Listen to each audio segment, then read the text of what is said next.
EGM Network.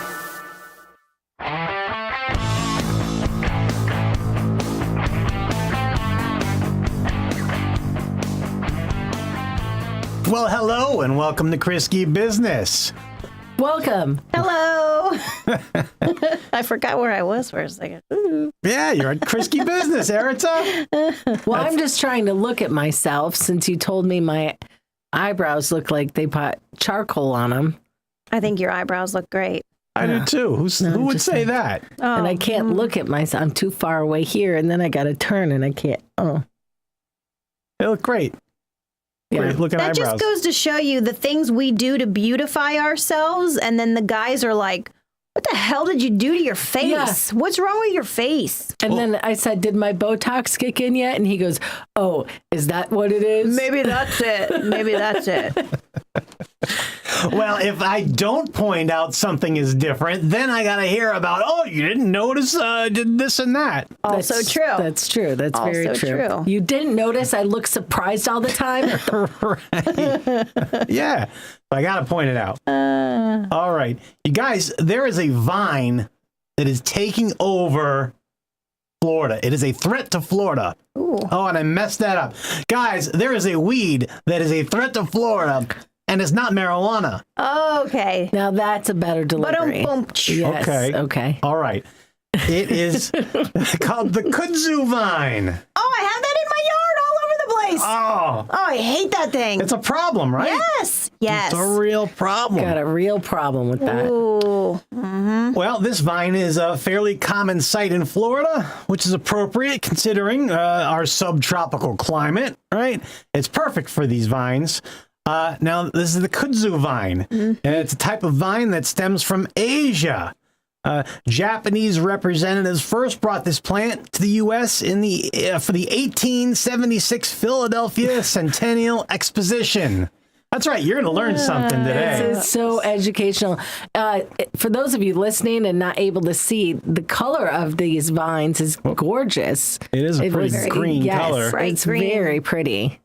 Let's go back to the education, please. Okay. Yeah, these leaves were large. They created a lot of shade. They looked pretty, as you said. So visitors to this exposition, this expo, as they called it, took seeds home so they could try growing it themselves. In the 20th century, a planter named Charles Please decided to grow some kudzu in Florida near his home to provide shade. All right, but the kudzu began to creep out the lawn, into the lawn. And so this guy dug it up and he threw it in the trash heap near his barn. But from there, the vine took root and began to grow and cover the trash pile in the nearby building. So this guy, he said, he noticed the animals and hogs, animals like hogs and horses enjoyed eating the kudzu. And so he realized it could be a low-cost way to feed the livestock. So his wife began promoting the vine as a miracle solution for Southern farmers. He praised the vine due to its nutritional value and ease with which the planters could grow it. But as you can guess, there is a dark side to the plant, right? So the trend boomed. It was effective for erosion. It was billed as this miracle plant. So the plant became nationwide, popular everywhere. So in 1913, scientists said there's no danger of it ever becoming a pest. Well, guess what? By the time the 60s rolled around, it started to take over. Here's a picture from the 60s from a road near Tallahassee. And so this vine really took over fields and trees. It looks like a monster coming out of the woods. It does, yeah. It really does. So it tries to take over my coop all the time. When you look closely, it actually looks like a zucchini plant or a pumpkin plant. Well, it's really pretty. And I guess during the summer when it grows, I love when it kind of grows on the fence because then it looks like a cottage in Europe somewhere. When they have the vines growing up the house, it's really pretty. And then the first really cold freeze we have, it all dies. So then it just turns into this brittle brown mess. And then you're just yanking vines off the house. Damn it, Yeah. Charles. So there's an ad right there that you can see from the early 1900s, but so kudzu is not nearly as common or widespread as compared to places like Georgia and Alabama, but it's still a big problem here in Florida. So they're trying to eradicate it. There are some beneficial byproducts to kudzu. It's been known to been used to make paper, fabric, baskets, rope, and all kinds of good stuff. So, where'd we go? So there's our kudzu. Kudzu vine. Kudzu vine. It's taken over Florida. It is taken over Kriske business. Yes. It was almost 6 minutes. I am bored and sleeping in history class right now. Oh, God. Maybe because don't. Do we categorize Kriske business under informational, or is it just entertainment? Oh, God. It's gotta be. You could learn a lot. Really? Really? Well, oh my God! I'm so glad that we made that a sound effect. Really? Well, what about what is it called when you study trees and stuff? Botany, herbologist, botany. Yes, that's obviously we're all botanists. Now we are. I knew Jesse knew a lot about weed, but not this kind. Right. So, okay. All right. You ready for art news? Oh my God. Okay. Oh my God. I should have smoked some weed before this show. I should have made a drink. Where is my drink? Yes, please tell us about art. A banana duct taped to a wall has been bought for $6.2 million at an auction by a crypto mogul who was promised to eat his wildly expensive new purchase. Well, yeah, if you don't eat it, it's going to go bad and shrivel up and mold on that thing. Right? You don't want to waste your $6.2 million. Doesn't sound too appealing. Oh, I see what you did there. No, I know. I didn't feel like I should do it or not.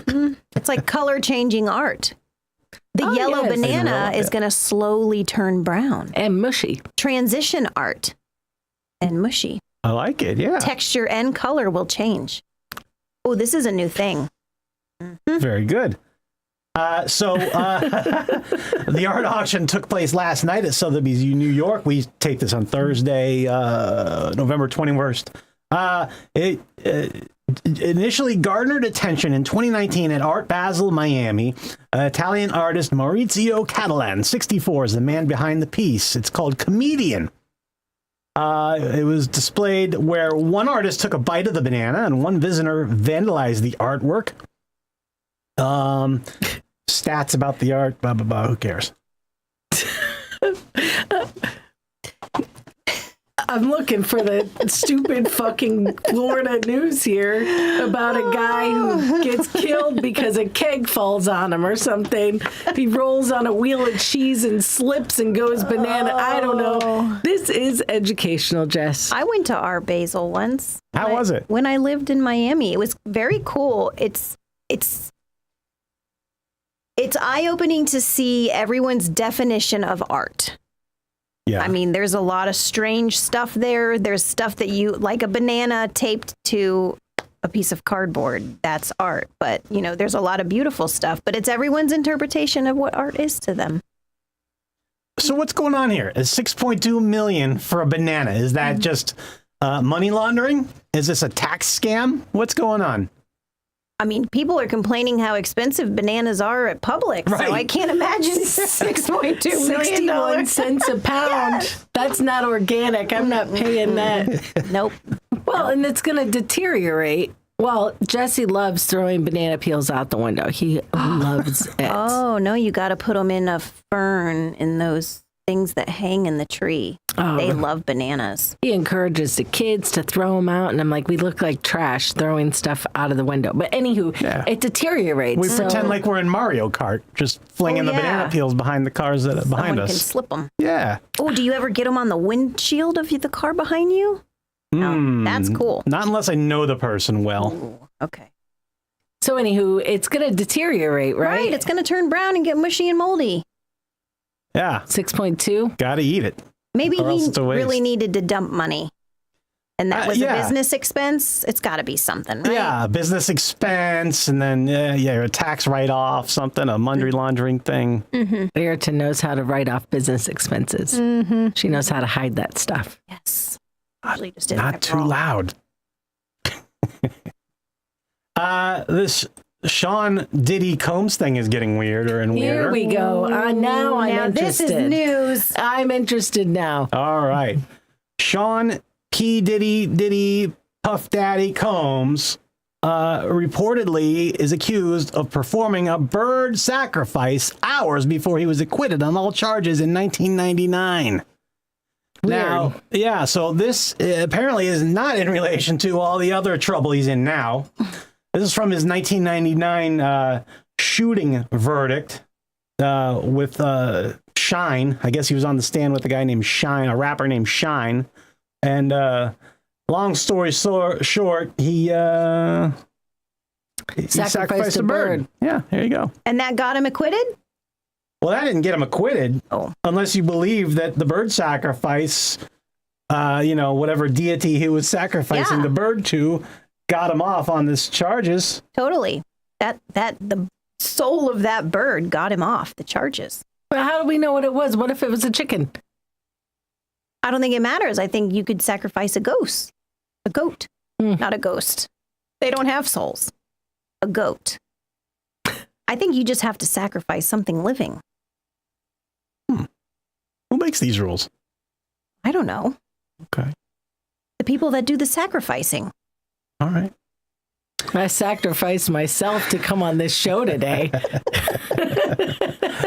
Sean's former bodyguard claims that while Combs was on his way to learn the verdict, he stopped at New York's Central Park. There, he saw Combs drop to his knees in front of another man before smoke swirled around him. Deal is the bodyguard. He believes the smoke to have been caused by burning sage. The bodyguard says he saw the man holding a Bible while praying and laying his hands on Combs, and then he told Combs to remove a white bird from a cage. Combs threw the animal into the air. It dropped to the ground dead. Oh. Hours later, he had learned he'd been acquitted on all charges. He's dead. Wow. Really? Yeah. That's my new favorite. That is my new favorite. All righty. Do we have a Christmas town? A Christmas town? Oh, yes. Let's get to a Florida town. So let's get to something Sure. interesting. The first one was Sure. Christmas. That's what I was thinking. Okay. Yeah. All right. So if you've been listening to or watching Kriske Business for the past, couple of months now, you know that we have been rolling down our countdown of the top 20 Florida places with the strangest names. And we started off with, do you remember number 20? Christmas, Florida. That was a little loud. Number 19, Kalamazoo, Florida. Number 18, Niceville. Number 17, Crowded Coochie. Crowded Coochie. That was your Crowded Coochie? It's something weird like that. Crowded Coochie. No, Kumaguchi. it's not Crowded Coochie. That was your nickname. That was college, This is the okay? wrong list. Oh, all right. Krumacoochie. Krumacoochie, followed by Dogtown, I think. Yes, Dogtown was 16. 15? Do you remember 15? Kalamazoo. Fort Lonesome. Oh, and now we go to the Man and Woman Island. 14 was Man Key, Woman Key. Yeah. Number 13. We've been there just this summer. Wiki Wachi. Wiki Wachi. 12 was Sop Choppy. Oh, Eritz's home. Number 11 was Oka Humpka. Number 10 was Yeehaw Junction. And so we're up to number 9. Oh, boy. Number 9 Single on digits. our top 20 Florida places with the strangest names. By the way, this list comes to us from Anthony Talcott from Click Orlando. Number 9 of the top 20 places, the strangest names in Florida. Number 9 is Zolfo Springs. Hey! Yay! Zolfo Springs. Zolfo Springs is in Hardy County. Now, during the early 1800s, a crew of Italian and Spanish men came through the Peace River to collect phosphate. But upon arriving at the nearby springs, the stench of sulfur soured the air. As a result, the Italians nicknamed the region Zolfo, meaning sulfur, and the name stuck. Meanwhile, the springs part of the name was tacked on later in 1909 after the town was more developed. Interesting. There it is. Isn't Zephyr Hills is in Florida too? Yeah. The water company. Yeah. This is Zolfo? Zolfo. Zolfo. Zolfo Springs. All right. Great. All right. Great. Really? Really? Really? Is it time for trivia? Really? Love that lady. Yeah, we could do trivia. I thought we had a bougie redneck thing. Oh, we do have a busy bougie redneck. Oh yeah, just busy week. Busy week coming. Okay. Do I get an intro? There it is. Yeehaw! Ah! No, I just have a lot going on. Bougie Redneck House, the Kane Compound. What do we have coming up? We've got Thanksgiving, in which I have maybe 30, 35 people coming, followed by Black Friday, which is our winter wonderland. Oh, yes. Downtown Friday, Main Street, Vero Beach. That'll be 6 to 9 p.m. on November 29th. And then I have Club 10 at my house. Asen turns 10, so all of his buddies are going to come hang out and swim and run around. So But it's on your birthday. it's on my birthday because Asen stole my birthday. So I don't get a birthday anymore. You share birthdays with your son? We're 2 days apart, but it's close enough that you got to wait till the weekend to have a party or whatever. So his stuff always falls on my birthday. But 3 crazy days of stuff. I don't like it. It's already Yeah. crazy at the Kane house. Yeah. And the 30th, you got Florida State game as Yes. Oh. Big game, big rivalry game. So that'll be fun. And then like a week later, I've got like a wedding dinner at my house. There's a lot going on. well. A Woof. lot going on. And we got our company Christmas party coming up. Yes, that's going to be fun. Mm-hmm. Oh, looking forward to that. Yeah. You know what else we're looking forward to? Kim Possible trivia. Kim Possible. Kim Possible? Kim Possible. Kim Possible? I got a really good one for you today, Jess. Oh, good. I like when you have a good one for me. Oh, this one is in regards to education, and we like that on this show. Oh, so we we're do. going to further the education. All right. Erita has left the room. I'm going to Yeah. ask Jesse some questions. When he's done, she's going to return and also get asked the same questions. Yes. Thank you for setting that up for us. What color is liquid oxygen? What color is liquid oxygen? If it's not clear, I'm guessing it's blue. How many pounds are in a ton? I know this. There's 2,000 pounds in a ton. On the Academy Award statue, what is Oscar standing on? Oscar, the bald guy, he's standing up like this. What is he standing on? I guess he's standing on a pedestal. No, he's standing on the world, Kim. What company created the first handheld calculator in 1967? In 1967, the company that created that first calculator was Texas Instruments. The line, to be or not to be, comes from what Shakespeare play? Oh boy, Shakespeare.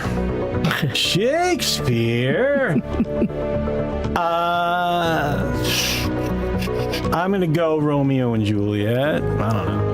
Which term refers to the distance around a circle?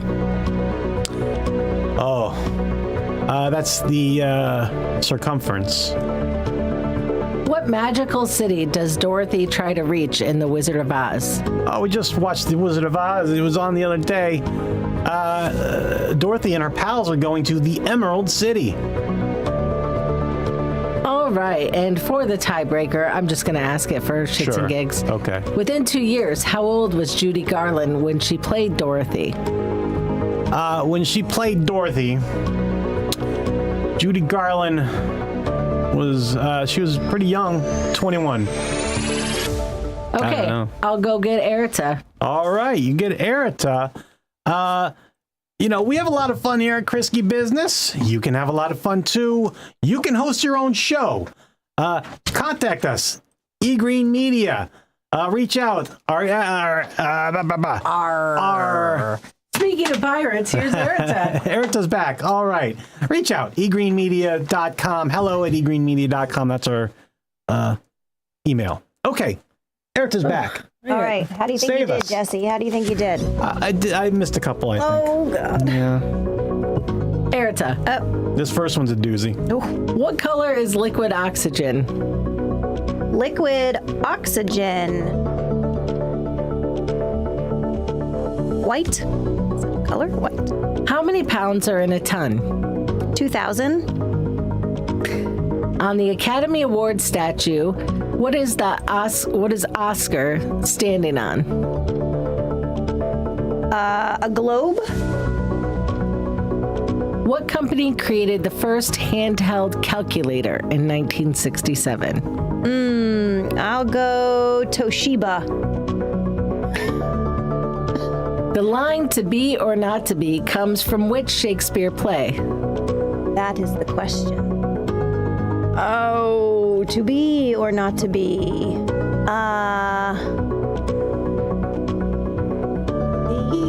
I don't know. Okay. Which term refers to the distance around a circle?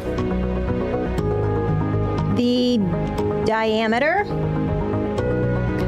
What magical city does Dorothy try to reach in The Wizard of Oz? Oh,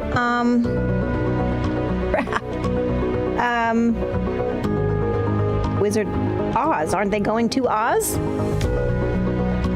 I'll put a little asterisk there. Okay. Within 2 years, how old was Judy Garland when she played Dorothy in The Wizard of Oz? I'm going to say she was 18. All right, guys. We gotta... All right. Tally him up. All right. The first, what color is the liquid oxygen? That is blue. Jesse got that correct. Was that a guess, Jess? Really? Yeah. Oh, yeah. 2,000 pounds are in a ton. Erita and Jesse both got that right. The company that created the handheld calculator, Jesse said Texas Instruments. Erita said Toshiba. The answer was Texas Instruments. Another guess. To be or not to be? That is the question. It is from Hamlet. Hamlet. Oh, Hamlet. You both got that incorrect. Jesse guessed Romeo and Juliet. Okay. Which term refers to the distance around the circle? That Jesse said circumference. Erita, you got that incorrect. It was circumference. The magical city that Dorothy tries to reach in The Wizard of Oz. It's Emerald City. Oh. But it's also Oz City-ish. Yeah. When I Googled the answer and AI'd the answer. So I still wouldn't win anyway. Well, hey, come on now. We got, how old was Judy Garland? Jesse guessed 21. Erita guessed 18. We're going to give that to Erita because the answer is 16. Oh, I almost said 16. I knew she was young. So with that, including the tiebreaker, Erita got 2 and Jesse got 1, 2, 3, 4, 5.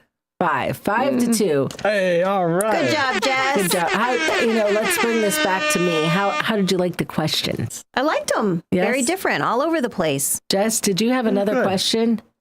Yeah. Do you want to hear the Kookaburra song? Oh, obviously, yes. Kookaburra sits in the old gum tree, eating all the gumdrops he can see. Stop, Kookaburra, stop. Kookaburra, save some for me. Very good. That was beautiful. Hey, that's job, not Erika. bad. That That's was not beautiful. bad. Let's see your robot now, girl. Oh, yep. Really? Really? Get it? Oh, there it is. There it is. Oh, Oh, people must think we're crazy. Yeah, what a show. What a show. Really? Gotta talk All to right. research and development about this one. all right. Thanks for watching. Oh, have a Thanks for happy listening. Thanksgiving. Yes, Oh, we yeah. won't see you next week. Yes, we'll see you in December. Oh, that's crazy. I know. December. Bye-bye. Bye.